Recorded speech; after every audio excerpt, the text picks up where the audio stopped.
Hi, everybody. Welcome to Pittsburgh Sports Memories. This is the podcast where two of us lifelong fans take a look back at some moments and events in Pittsburgh sports. I am Tim Hannon. And I'm Steve Wirt. And if this episode sounds a little different on the audio, it's because we're in the middle of this social distancing. So we're recording this remotely, trying to be safe. And so that's why this might sound just a little bit different. This episode, we are going to delve back into Steeler football, and we're going to cover an era of Steeler football that's not talked about a lot. It's the quote-unquote dark ages of Steeler football. It's everything that basically preceded the 1970s.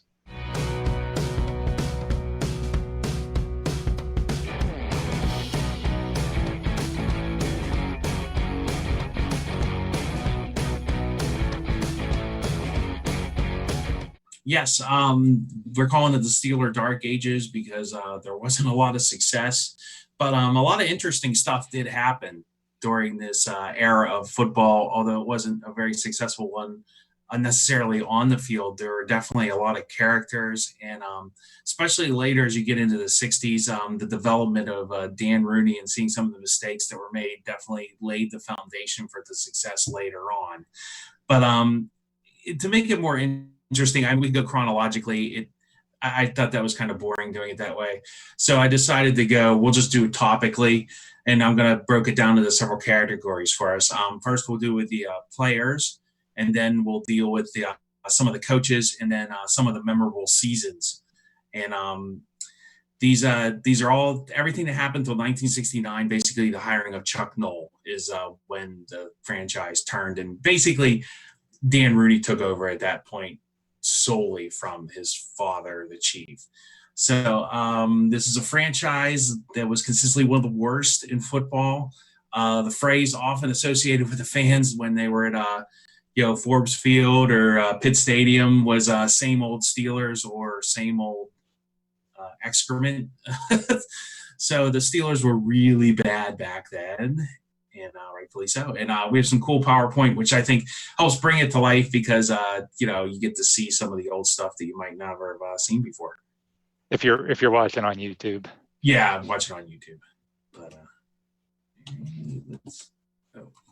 it's not letting me. Hold on. Sorry about that.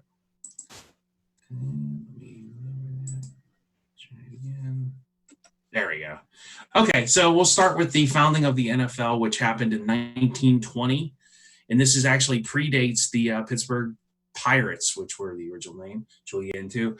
Back in 1920, horse racing, boxing, baseball, and college football were the big draws. That was the Kentucky Derbies, the Triple Crowns, boxing, Dempsey, and Joe Louis maybe was later, but that was the big thing. Rooney the Chief was a boxing promoter before he got into the Steelers, and horse racing, and he was big into horse racing. The Chief was a very good horse handicapper and had a lot of success winning money at the track. There was no television at the time, so unlike today where it's more the games are a TV show and the people in the stands are just like an audience, the way you made money back then was to get as many people in the stands, turning the gates, selling tickets as humanly possible. That's why you had 60,000 stadiums and people, baseball plays 160 games. Well, it was 150 back then.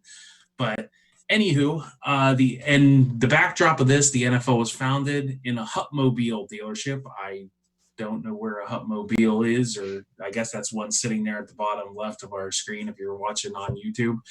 I'm not sure whatever happened to the Hupmobiles, but maybe Jay Leno owns one. I do not. The only two teams from the original league that survived were a team called the Decatur Staleys, who became the Chicago Bears, and that was by George Halas, and the Chicago Cardinals, who later did become the Arizona Cardinals, and that was owned by Bill Bidwell, I do believe, who his son still owns the team. So that's it. So 1920 to 1933, there are no Steelers. And just to give us a backdrop of what was going on in 1933, the country had entered in Great Depression with unemployment reaching 24%.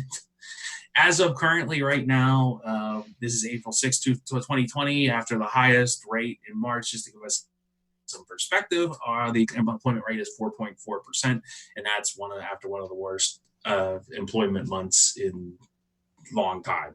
So we're still not to a Great Depression era level yet. In 1933, Franklin Delano Roosevelt was elected, defeating Hoover. And one of his big planks was people were coming out of this. It was after the 20s and all the speakeasies and prohibition. People got sick of legislating morality. So there was a loosening I think there was a generational change. So people started to lighten up a little bit, and they wanted to have a drink occasionally, and they wanted to watch. They had their beer. They wanted to watch sporting events on Sunday. Well, at that time, you weren't allowed. Pennsylvania had something. They still have them. They're called the Blue Laws. And the Blue Laws are like a code of laws that don't allow you to do certain activities on Sunday. It was kind of like a giveaway to the clergy and the religious groups of the time. And one of the Blue Laws was you couldn't play sports on Sunday. Well, Rooney, the chief, had worked for a gentleman, Bill Coyne. This is so long ago. The Republicans were in charge of the state and the city. He got wind of this through his political connections that they're repealing this blue law. So being the smart investor that he was, he decided that he would buy in. Him and a gentleman named Bert Bell, who ran the Eagles, they both bought in to to join the National Football League. If you ever wonder why you can't buy a car in Pennsylvania on Sunday, that would be a leftover blue law that nobody's ever gotten around them repealing. I mean, I guess it's nice, to give the car dealers a day off. But there's that good old FDR. And if you're watching on YouTube, the middle picture is actually of a soup kitchen line, and that's Al Capone's soup kitchen line. So Al Capone spreading the goodwill there. Moving on. Yeah, that's something you really don't think about, Steve. The fact that the Steelers were founded right in the middle of the Depression. Yeah, you just wouldn't think that would be a time that a business would be started. Yeah. The chief was a risk taker, if anything. But I think he knew too. Like I said, he had some inside connections that he knew that the laws were going to be relaxed, and he knew from the success of baseball there was probably enough room out there for another professional sports franchise in town. So, and they can't, and they don't play, people that wanted to watch professionals instead of just college players. Sorry, I didn't mean to cut you off, Tim. So 1933, the NFL expands by 3 teams. The Pirates, which became the Steelers, the Eagles, which are still the Philadelphia Eagles, and the Cincinnati Reds, which were a football team and who are now defunct. Art Rooney paid $2,500 for the franchise in the NFL, and there was a rumor that the chief had used some of his winnings from Saratoga to buy the team, but that Saratoga winning streak didn't happen until 1937, according to Dan, his son. So the money did help them through some of the lean years. It was not the winnings. He did not use them to buy the team. And later, just a couple of years ago, they actually had to divest. Some of the Rooney family had to divest themselves because the NFL made a rule where you couldn't own gambling tracks in sports franchises at the same time, which I don't know if it's go figure. So he named them the Pirates, and at this time, it was a common practice to name the football team after the city's successful baseball team, such as the New York Football Giants. It's the New York Baseball Giants. They're always a great old-timey way of saying things if you want to have fun. But there's the first Pirates in 1933, the first team. So was that, Steve, was that like, was that similar to what colleges do? I mean, like the Pitt Panthers football team, the basketball team's also called the Pitt Panthers, and I don't know if it was just a copycat, just to kind of horn in on the success of the Pirates. They were 25. The Pirates had won a World Series. 27, they went back and lost to some team called the Yankees, who were really good that year. But I mean, I think it's more just like kind of trying to glom on. And I can't believe there wasn't some sort of copyright infringement. I guess in the 20s we cared. I mean, it just was like, whatever, I mean, whoever owned the Pirates at the time, I would think I would be like kind of annoyed that, this upstart team, get your own name and it's confusing, The Pirates beat the Giants Yeah, like you said. 27-7. Yeah, it's like, okay. A lot of runs. Yeah. Well, yeah, like you said, it was common, and again, maybe that was the mentality, is like, hey, if you're all from the same city, you'd all have the same name, and not everybody did that. I know George Halas named the Bears different than the Cubs, but he actually named the Bears like it was a take on the Cubs. Cubs were baby bears, and baseball players were smaller than football players, so that's why he named the Bears instead of the Cubs. So even that was still like themed with the other team's name. So yeah, it's just interesting, the mentality back then. Like you said, you would think that there would be some kind of a copyright or at least objection by the existing team, but I guess not. And two, maybe they went with the any publicity is good publicity. You got to remember, things were so different then. People read about stuff in the papers. There was no TV. TV wasn't until the 50s. And so, I mean, unless you watch like Movie Tone News or something, went to your local movie theater, you'd say, oh, here's Red Grange, or, the old timey movie stuff. Or you'd read about in the paper, like I said, the next day. And, maybe it wasn't as confusing too, because it'd be like, oh, here's the football score, here's the baseball score, but definitely a common practice, definitely an odd thing. But in 1940, the chief wised up and got tired of being, and also ran in Pittsburgh. So he ran a contest in the local paper, and a guy named Joe Santoni from Charleroi suggested the Steelers. So Joe Santoni's prize was that he won Steelers season tickets for his winning suggestion. So he got to go watch a lot of really bad football in 1940. Such a Pittsburgh name too. Yeah. Joe Santoni Joe from Santoni, Charleroi. he got over there in Charleroi, and he said, yeah.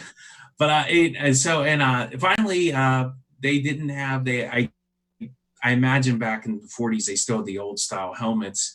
So it wasn't until 1962 they actually adopted the iconic helmet look that the team is stuck with to this day, besides the one-offs that they do.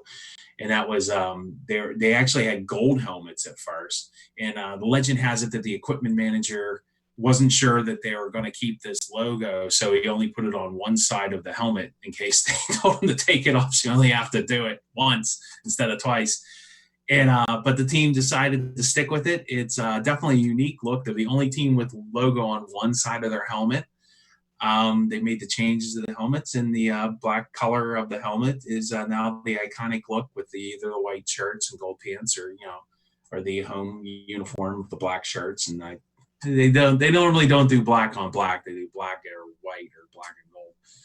But they were always black and gold, and the Pirates are black and gold. So 2 out of the teams in Pittsburgh were both the same color, even going back to the 40s and 60s. So nice picture of Santonio Holmes there.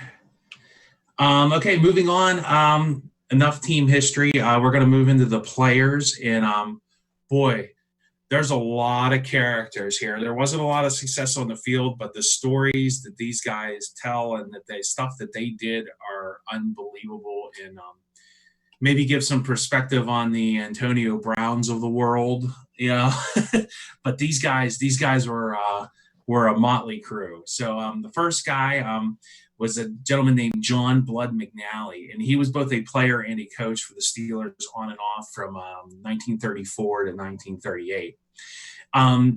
During the 1938 season, McNally attended the Rose Bowl, which was nice, except the Steelers were playing a home game in Huntington, West Virginia that day. So that could be a problem.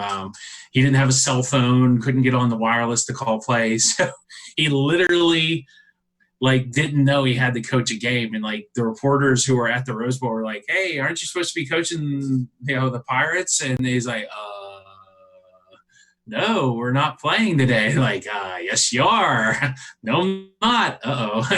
So I hope he enjoyed the Rose Bowl, because the chief decided to fire him that day, but he was well liked by the players, and I guess the chief just didn't feel like firing till the end of the season. So he kept him on actually till the end of the season and then got rid of John Blood McNally, who was definitely a character. I heard another story. He was such a partier drinker that they made him go on a 3rd-story hotel room so that he couldn't sneak out. And then he climbed out his window and still snuck out and still went had fun that night. So John, like, it just, could you imagine somebody doing that? I always think of that, like, could you imagine like a player, like the uproar that would happen? Next player, Twitter must have blown up when he forgot to coach the game, I'm sure. Like, oh, it's the bee's knees. Yeah. Also, like, if your nickname is Blood, I mean, that's pretty intense. He doesn't have a face mask. This guy was hardcore. Next up is a Supreme Court justice who was, when not busy adjudicating Supreme Court cases, was playing a little bit of football. Byron Whizzer White in 1938, he played for the Steelers, and the chief had gotten sick of being the doormat of the league, so he paid him $15,000 a year, which was like an unheard of sum in 1938. I forget what the modern day equivalent is, but it was like quadruple or whatever the going rate for rookies was.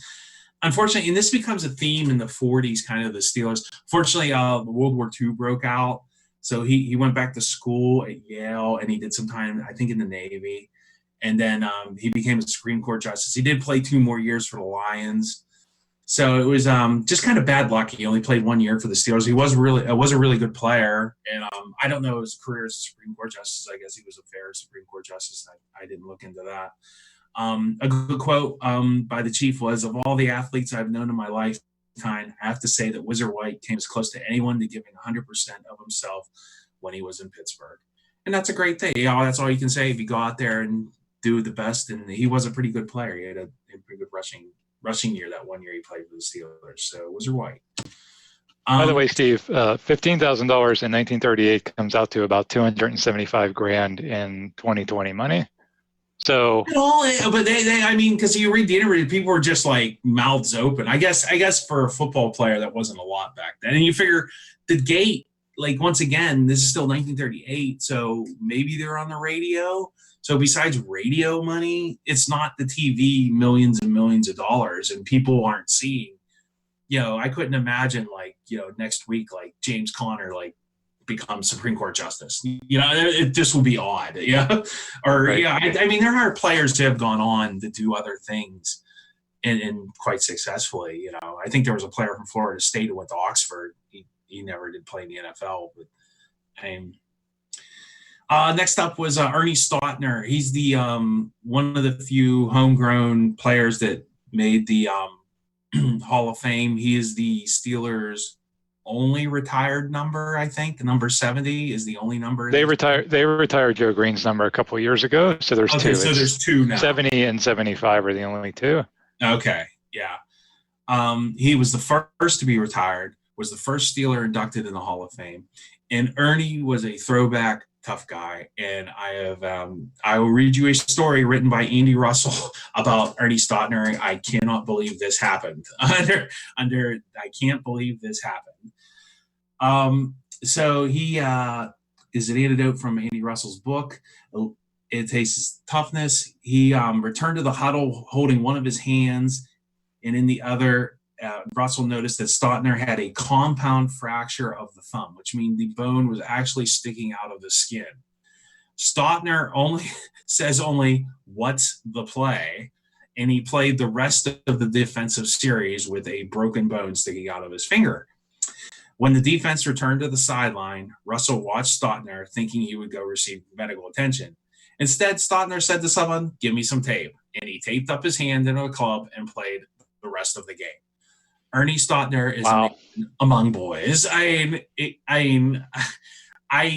always thought my grandparents were way tougher than me. Yeah, they're way tougher than I cannot imagine playing a football game with a compound fracture in your hand. But that's Ernie Stautner, Hall of Famer, obviously. Some great shots of him on the internet if you're watching. Next player was a gentleman named Dick Hoke. He has spent 10 years as a player from 61 to 70 and was the 5th all-time leading rusher when he retired. He followed up that with a 30-year career dedicated to running backs coach for the Steelers. He coached Franco Harris, Rocky Bleier, and Bettis. And probably more famously, he called the run play by Chris Fuamata in the big playoff comeback win against Cleveland in 2001. Hook finished up his career years ago, retired. He stated he beat the system by being a 30-year assistant coach with the same team. That's a great Pittsburgh Steelers story. He spent 40 years with one employer. That's rare in any profession, but especially in football, where it seems like assistant coaches get fired and hired a lot. I mean, how many people did he go through from, Chuck Noll to, Bill Cowher? I think, was he still around when Tomlin? He might even be still around when Tomlin was still. I think so. Yeah. So, I mean, in all the Super Bowls, he was here for 8 Super Bowls, 8 Super Bowls. That's an impressive resume. But he was a good player too, and 5th all-time leading rusher when he retired. Bullet Bill Dudley. He spent 4 years with the Steelers from 42 and then 45 to 46. Unfortunately, that bad luck in the 40s seemed to plague the Steelers because of the war. He missed 3 years in the Air Force. He flew supply missions in the Pacific during the war. He was only able to finish his rookie year since the draft would not. They said he could hold off on the draft, I guess, in 42 for 3 months till he had to go in the Air Force. He had the most success under Jock Sutherland's offense. He was traded to Detroit after the 1946 season. Jim Finks, who is much more well known with Minnesota and Chicago than Pittsburgh. He played quarterback and running back, but he had more success as a front office guy with those organizations with the Steelers, but was still a very good player in his own right. From 49 to 55, he actually helped create two the Purple People Eaters in Minnesota. I could say Chris Fuamata, but not the Purple People Eaters. But and then he helped the 85 Bears defense. He drafted some of their players. Too bad the Steelers had never hired him for their front office people. Another great old-time player, L.B. Nickel. He played tight end from 1947 to 1957, and he finished his career with 329 receptions. And believe it or not, this is still second in Steelers history, the first being Heath Miller at 490, which is pretty impressive considering they really didn't throw the ball in those years in the 40s and 50s, especially to the tight end, and probably especially the Steelers. In 2007, he made the 75th anniversary team. He is fondly remembered and must have been one heck of a tight end to play back then. Fran Rogrell, he played from 1950 to 1957. He was a running back. He was kind of the fans had a chant for him called "Hey Diddle Diddle, Rogell up the middle." That wasn't really Rogell's fault because the coach was calling that play, and the coach was very stubborn and always ran the same play. So he finished as an all-time leading rusher with 3,720 yards in 1957. So, I mean, you can see the offensive stats just weren't quite what they became later in the later years. So that, let me get that straight, Steve. That chant that the fans did where they said, "Hey, diddle, diddle, Rogell up the middle," that was like a sarcastic, yes. Like, oh, I wonder what play is coming. We'll cover that when we cover his coach, Walt Kiesling. We'll cover that. We'll cover that a little more in depth with Walt. I'll say that. Okay. Because it's more of Walt Kiesling's fault, not Fran Rogell's fault. Right. He didn't call. All you do is run the play the coach gives you. Yeah. Right. Before Fran, he must not have been that bad. I mean, 3,000 yards. It was their leading rusher at the time. So. Well, apparently they were giving him the ball every play, so that helped. At least on first down. Jack Butler, he's a defensive back. He's in the Hall of Fame now, from 51 to 59. He had 52 interceptions and was a 4-time Pro Bowl selection during his career. And in 2008, he made the All-Decade team, and he's in the Pro Football Hall of Fame. Another person that had a lot of success after he formed a company called Blesto, which is they formed the scouting for the NFL on the compound. They have and that was his. He was the guy who kind of invented that. So another feather in the cap of him for having a great, successful career after football. An interesting gentleman here, John Henry Johnson. He was drafted. He was a running back, and he was drafted by the Steelers in 1953. But unfortunately, he decided he wanted to make more money, so he went to the Canadian Football League. Led Chief to speculate that Johnson thought it was too cold in Pittsburgh, and he must have thought there was a resort up there. I don't know why he thought Canada was better choice than Pittsburgh. I get the feeling it was more the money than the weather. He spent 7 years with other teams before finally the Steelers did get him later in his career. He was the first Steeler to rush for 1,000 yards in a season, and that was in 1962. And in a 1964 game against the Cleveland Browns, Johnson had a 200-yard rushing and 3-touchdown performance, and he actually did better that day than the great Jim Brown. He was 34 at the time of that performance, and he's the oldest player to ever rush for 200 yards in a game, and that is a record that still stands at 34. I mean, who could break it? Is Peterson? How old is Adrian Peterson? Is he 34 yet? I mean, that would probably be the only person I could think could even come close to getting 200 yards rushing, but he was a really good player, had a long career, one of the few bright spots probably of that era. The thing I remember about John Henry Johnson was he got inducted into the Hall of Fame in the late 1980s. And it was during that time, that was after all the 70s players had retired. So every year there'd be, at least 2 Steelers inducted every year, Mel Blount, Joe Green, Jack Ham, Terry Bradshaw, right? All those guys were getting inducted.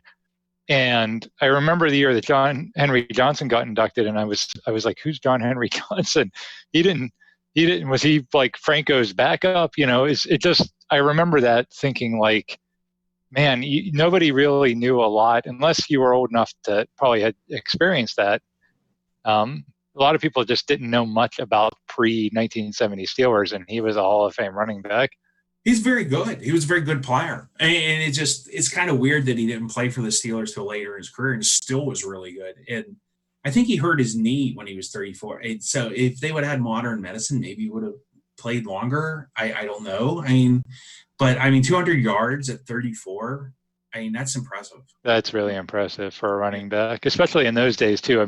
There was no safety. Yeah, there was no safety measures. You got hit hard every play. You got clotheslined. That's a Paul Brown coached Browns team with Jim Brown.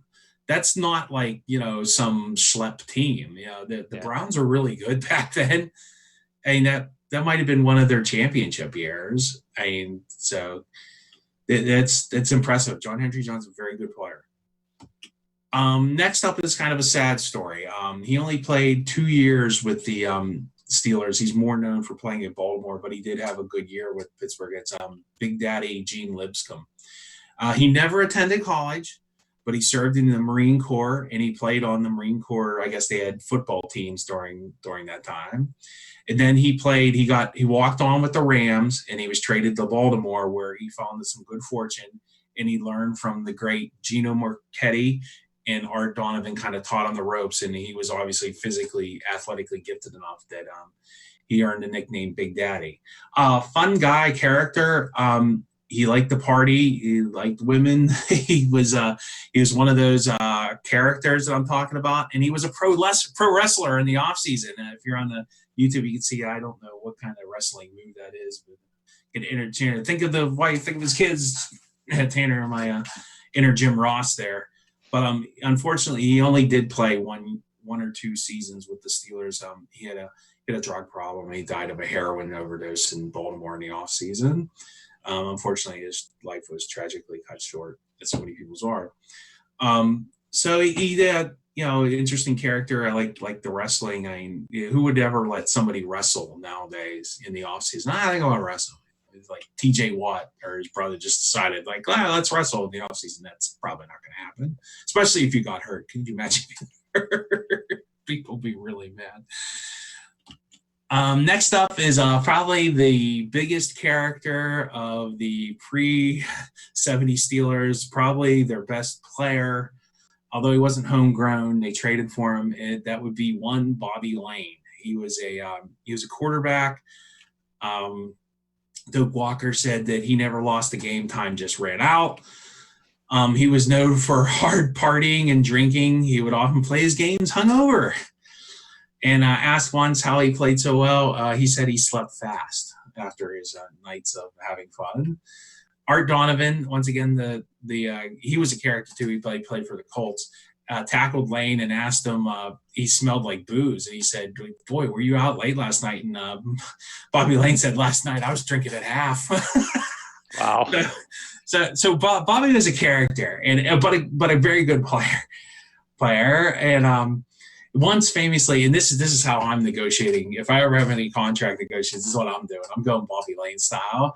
He comes into the chief and, okay, how much do you want to get paid? Here's your contract. Just signs the blank contract. Bottom say, you pay me what you think I'm worth. And is like, deuces, I'm out. I mean, this guy, I don't know whether that's smart or stupid, but that's how Bobby Lane rolled. And the Detroit Lions haven't won a championship since he left, so I don't know. But Bobby's a character. He's a Hall of Fame player, great quarterback, and it's an interesting person. There's stories of him wrecking his car into trolleys after drinking. That was Dick Hoke's story, and still showed up. So Bobby was a character. Steve, is it true that he smoked cigarettes in the huddle? I always heard that about him. I didn't see that story, but I mean, my goodness, if you're if you're showing up drunk and what's a cigarette? That might sober you up. I mean, this guy some Good coffee. point. Yeah. I know this guy was just the Bobby Lane, and that's just like 3 Bobby Lane stories. There are so many of them that it's funny. But he was a very good football player. He kind of like a Ken Stabler before Ken Stabler. So moving on to the coaches. The early coaches, Forrest Dowds was the first coach, and there really is no information on Forrest Dowds. I don't even think I could find a picture of Forrest Dowds. Forrest Dowds' claim to fame is that he coached the team for 1 season and then went off to do Forrest Dowds stuff somewhere else. The next 2 coaches were friends of the chief, and apparently that's how you got your job. You just walked in, you're hanging out, and he was like, hey, you want to coach a football team? And they're like, sure, why not? So that was Joe Bach and Lobie D'Amelio were definitely fell into that category. They weren't really qualified to be head coaches per se. They just kind of played football and coached for the chief. I do believe that the chief got in fights with both of them. So, I mean, could you imagine that in the news? Yeah. Dan Rooney II gets in fight with Mike Tomlin in his office. Yeah. Yeah, that would be big news. They and I don't mean like argument, yelling and screaming. I mean like fist fights. Like punches were thrown. So, Joe Bach, he hired him again in the 50s. Joe threatened to quit so many times that finally, after a really bad season, the chief finally called him on his bluff. I guess he was just like, oh, I'm going to quit. You'll never fire me. Oh, well. You quit 1 too many times there, Joe. Now to the pièce de résistance of our really, the Steelers really didn't have good coaches back then, and Walt Kiesling is a perfect example of that. This is the guy who cut Johnny Unitas, and they ran into Johnny, him, the chief, Dan, down on West Liberty Avenue, like right after they cut him and wished him luck, and Johnny was like, "Yeah, I'm on my way to Baltimore. I don't know if it'll work out there." Maybe Johnny might work out a little bit there for you there, buddy. He was the gentleman who unfortunately gave Frank Rangel his name. There was infamy. Hey, diddle, diddle, Rangel up the middle. There's a story that I I know it was the Chief or Dan told him that he wasn't allowed to run that play at the beginning of a game, that they had to run a play action pass. And of course, like the other team was totally shocked and went for a touchdown, but it was called back on like a false start. And Dan always thought that he told the left tackle to do that on purpose, so that he wouldn't get proved wrong. Yeah. So Keys was a character. He hired him back, and the only thing I can compare it to, he hired him back 3 different times, and the only thing I can compare it to, it's like a Billy Martin, George Steinbrenner kind of thing. Like there was some sort of weird relationship there where they just kept bringing him back, thinking that it was going to be different this time, or very contemptuous relationship between him and the Chief who ran the team at that time.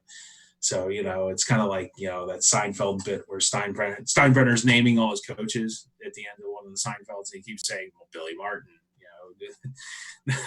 Bill Verdon, Billy Martin, so you could do the same thing with Walt Kiesling. And he didn't like coaching young players, right?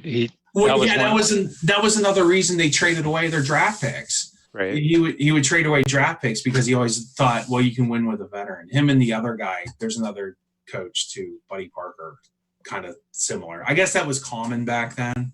There was a common coaching philosophy that they didn't want to take time to develop the players. They just wanted to win with veterans. So we got no time. Dr. Jock Sutherland, he was a very successful coach at the University of Pittsburgh. He learned under Pop Warner. He made Pop Warner football. He won a Rose Bowl national championship at Pitt, and he used an old-style double wing offense, which I did read that this is a predecessor of the spread. It's kind of like you snap it to one of these 3 guys behind the line, and they all run, and you have too many people to block on one side. The Steelers had their most successful season under him. It wasn't a modern offense. That's the only thing I will say. So I don't know how much longer that would have lasted in the 50s, even if Dr. Sutherland, who unfortunately Dr. Sutherland got a brain tumor and died on a scouting trip in 47 or vacation. They said in 47 they found him in a field, and he had passed away from a brain tumor. But Dr. Sutherland was very, very strict guy. Didn't drink, didn't smoke. Was very upstanding. Very successful coach. Everybody was kind of afraid of him. Even Dan, who was younger, was afraid. I remember they said they didn't have a chalkboard for him, and they were like running all over St. Vincent's looking for a chalkboard. That was in one of Dan's stories about him. But unfortunately, once again, that kind of plays into that decade of the 40s between the war and Dr. Sutherland dying and players leaving. They didn't have a lot of luck in the 40s. They probably would have won something in the 40s if they would have had a little bit better luck back then. Buddy Parker was the longest tenured and most successful coach of the dark years, and he was another one of those. He wanted to win with players that were veteran guy. He had the Steelers' best season. He got them within a game of the championship, which we'll cover in 1963, which was their most successful. Well, their second most successful. We'll cover those 2 seasons next. But Buddy Parker was the longest tenured. This is the only picture I could find of Bill Austin with the Steelers. He is seated in the lower if you're watching on the internet. This was kind of like this is like a key happening with the Steelers. This is one of the events that probably turned, you learn more from your failures than your successes sometimes. And I think this is what shaped Dan Rooney, that and the Kiesling trading away all his pick for veterans and never, developing players. Instead of interviewing several candidates, Dan and Art interviewed Bill Austin, who was an assistant under Vince Lombardi in the 60s and the very successful Packer teams of those days. And so the Chief knows, being owner forever, calls up Lombardi, and Lombardi, of course, wants to give his coach a good reference. Oh, he's great. You can't go wrong with him. And the Chief says, well, if it's good enough for Lombardi, it's good enough for me. Well, unfortunately, this guy just didn't have what Lombardi had. He was an okay assistant, but he wasn't a very good head coach. And Dan learned his lesson after that and interviewed several coaches. And this was the last coach that they hired before Chuck Noll. And really, this is what I say when it's, sometimes your failures teach you what not. Sometimes you got to learn what not to do before you learn what to do. and that's kind of the last coach there. But definitely of all the coaches, Buddy Parker was probably the most successful. Dr. Sutherland was the second most successful. The worst was probably Walt Keesling, in my opinion, because he just was a total, idiot. I mean, the people he caught are like Hall of Fame quarterbacks. Like, what are you doing? I mean, so anywho. So Steve, two things there. So Bill Austin, I mean, he might, right now, he's definitely a trivia question answer because he's literally the last coach that the Steelers fired, which is hard to believe, right? It is, yeah, 1968. 1968 was the last time the Steelers fired a coach, and it would be interesting to see how many coaches have been fired total since then in the league. I'm sure it's a lot. Cleveland's gone through like 20 of them in the last, decade or whatever. And then going back to Buddy Parker, my favorite Buddy Parker story was, I guess he was very like, if he got mad at somebody, he'd really go crazy if they fumbled or they did something wrong. And there was a preseason game one year where the whole team just stunk. And he put the whole team. That's right. Yeah, he put the whole team on waivers. And Bert Bell, I think, was the commissioner. So he had and he literally submitted the transaction to the league office to put the whole team on waivers. And Bert Bell called him the next day. And Bert Bell's like, "You can't do that." And Buddy Parker said, "Why not? They all stink." Yeah, Bert Bell, that's unbelievable. That's like a bad fantasy deal. It's yeah. Buddy Parker, like you said, had the most success, was also a very apparently reactionary kind of individual. I would give Dr. Sutherland more success, but he just was only there 2 seasons. Yeah. I can't get, if he would have been there 5 to 7 years, they would have won something. They would have won a championship. Oh yeah, and like you said, he was not only was he only there for a couple seasons, but it was the seasons right after the war ended. You have guys coming back from the war. Football's just getting going again. So yeah, imagine if he's there, 10 years, what he's able to do potentially. So yeah, very unfortunate. Yeah. Now moving on to memorable seasons, this is a short topic. From 1933 to 1972, there are not. I mean, I'm going to include the first 2 years of Chuck Nolan. There is not a lot there. We've all heard this before. This is pretty cliched. It's pretty common knowledge. During 1943, due to the manpower shortage, the Steelers, they always had a close relationship, the chief with Bert Bell, who, like you said, was the commissioner eventually. He also owned the Eagles and ran the Eagles for a while. They combined their efforts. None of the coaches, Keesling and Greasy Neal, what a name, they wouldn't accept the demotions. They both were like co-coaches. That was a good idea. You can't make this stuff up. It's like, and the Steagles actually had a respectable team. They are 5-4-1. It's the first winning season for the Eagles. For all you Philadelphia fans out there that don't know why you're watching this, but there you go. Congratulations for you, bully for you. And the team split its games between Philadelphia and Pittsburgh. They didn't do it again the next year because I think the Greasy Neal or whoever was in charge of the Eagles wanted to kind of ace Rooney out and just run it for himself. But Rooney didn't want to deal with them again, even though he's friends with Bert Bell. There's a nice picture of the old Steagles. The next year, things got worse. This is the worst. I'm going to say this is the worst team in the worst Steelers team in team history. I'm just going to say it. It's their only season where they never won a game. They finished 0-10, and they merged with the Chicago Cardinals. That would be Bill Bedwell's team that is still around, which was fun. Super Bowl 43 was the first time two teams that had actually been one team played each other in the Super Bowl. And their nickname was the Carpets because they were so bad. And the reason they were so bad was the players that were on this team were 4F, which I'm not even sure they use that anymore, but back in World War II, the 4F they call flat feet, or if you had some asthma, I think some sort of hell, like you had to be really sick. Number one, it's World War II. They're drafting anybody that has is breathing, And so these people were not healthy. They are not healthy people. They would be like, and probably older or past their prime. The chief would recall about this team. We put two bad teams together and made them twice as bad. It's just this classic. I love the chief. Chief was a character too. He had teams that are a character. Unfortunately, this team really stunk. So it's funny that when they combined with the Eagles, they got creative and they came up with the name Steagles, right? But then the next year they merged with the Cardinals and they're called Card Pit.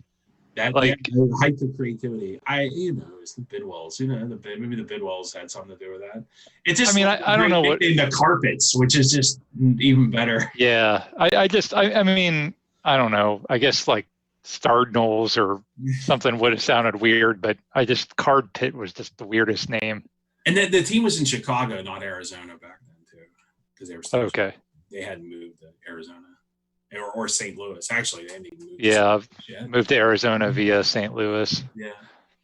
So, 1947. I'm going to call this their most successful season of the dark era because it's their only playoff game. From 1933 to 1972, this is the only playoff game the Steelers played in. And they lost. They had an 8-4 record, and they made it to the playoffs, but they lost to Philadelphia 21-0. That was the only playoff game it's almost 40 years, 39 years. That's unbelievable. I can't imagine being a fan of a team and not even having a playoff. I mean, even like the Houston Texans have had playoff games. Like the Clippers have been in the playoffs, haven't they? Yeah. I can't think of like a modern day equivalent. The Pirates have been. It's. Well, I think back then, Steve. I think right. They not like I don't think they really had too many postseason games. I think the league was small, so you had like the two teams from. Yeah, each division or the top of it was like baseball with the pennant. You would the pennant. Like back then in baseball, you could win 100 and some games, and it was like great season. See you next year, guys. Right. And that was the same with football. So, but I think I don't know what precipitated that. It must have been some kind of like they finished in a tie kind of thing, because the winner of that game played the Cardinals for the NFL championship, and I think that's. Might have been what happened there. It was some kind of tie or something, and so they had a playoff to break the tie, and then the Eagles ended up playing the Cardinals in the NFL championship game, which is also interesting. Did the Eagles win that one? Was that the one they played? No, that was. So you talk about playoff droughts. That was the one that the Cardinals won, and they haven't won since. And they haven't won anything since. And in fact, because there's one like they played in the snow in Philadelphia, and like the guy who like scored the winning touchdown like rode the trolley home. And it was like, you scored 2 touchdowns, 1 championship. Yeah, I think the Cardinals. I think the Cardinals didn't win a playoff game until like the late '90s. I think they went something like 50 years without winning a playoff game. So that might be an apt comparison with the Cardinals. So going back to the Chiefs quote about 2 very bad franchises, those were definitely 2 of the worst. Although the 1947 was apparently a good season for both of them. Yeah. Okay, and then 1963 is a weird year. They kind of get lucky. They finished 7-4-3, and because of the way the NFL determined their playoffs, they didn't count ties. So because they were 7-4, they had to beat the Giants to play the Giants for the championship at the end of the season. But this was just a regular season game at the end of the year, and they ended up losing. And I do believe that is Frank Gifford catching a pass, if you're looking on the internet, in that game. Because, that's December, November. I have a little pamphlet from the game too. But all the Steelers needed to do was to win that game, and then they would have to play the Giants again. I don't know if it was like a double elimination tournament. But no, the Steelers lost, and I'm sure many of the fans that year said same old Steelers. And they gone through some adversity that year. Bobby Lane retired, and Big Daddy Lipscomb had died in the offseason. But they played hard and had a successful season. But unfortunately came to a crashing end without any further success. Conclusions, what happened during all this, 40 years of ineptitude. Like I said, there was some, I think in the 40s they would have had more success, but there was a lot of unlucky between world events and then, Byron Wizard White deciding he wanted to be Supreme Court justice, and, people getting drafted and inept by not drafting well. They kept hiring and firing Walt Kiesling, hiring coaches that were just buddies of Art Rooney. But I think the Chief didn't take the NFL seriously. He was more into his horse racing and horse tracks. That's what made him his money. And the NFL is kind of like his just, side business. And he didn't expect it. Like he said that he didn't expect the NFL to become as popular as it did.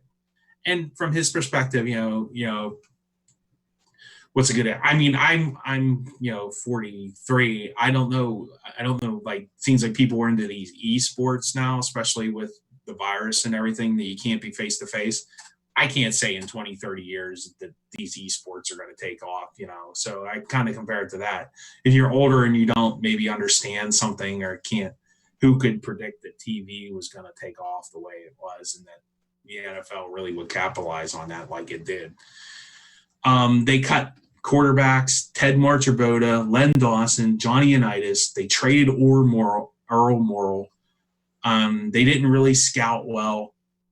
A great story is they once drafted a guy named Gary Glick. And the only recommendation they had was a letter from his college. And he played like in Colorado or something. And Kiesling was just, this guy's the greatest. You got to sign him. He's this, he's that. So they gave in and they signed him, and they finally got film on him, and he was like horrible. So maybe should have drafted him a little bit better.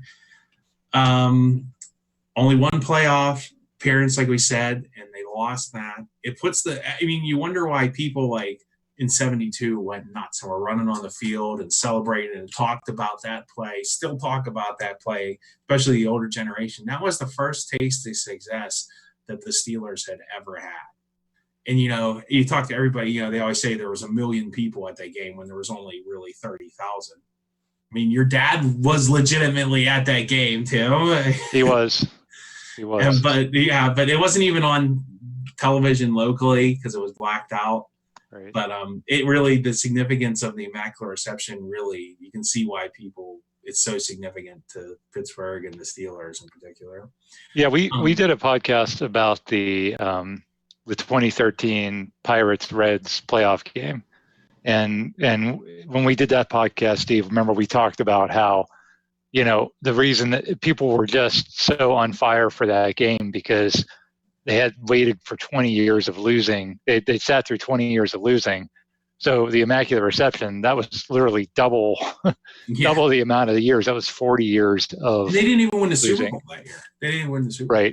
Right. But just to have, like you said, a playoff win. And like you said, when you see the replay of that game, there's just people like jumping out of the stands onto the field, like totally losing their minds. And it's just, you sit through so much losing, and then you finally win something of importance. It definitely must have been a big deal for people at that time. But yeah, that set up the lessons learned.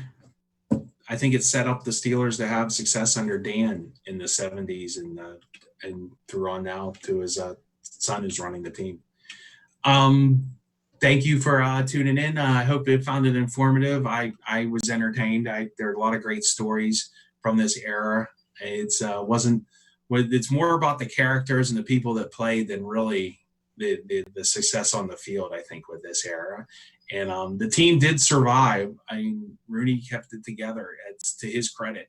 He kept the team together and was able to, have them be successful. They wouldn't be there if they wouldn't have survived the lean years. And, sometimes, you got to appreciate, to appreciate where you are, you got to learn where you've been.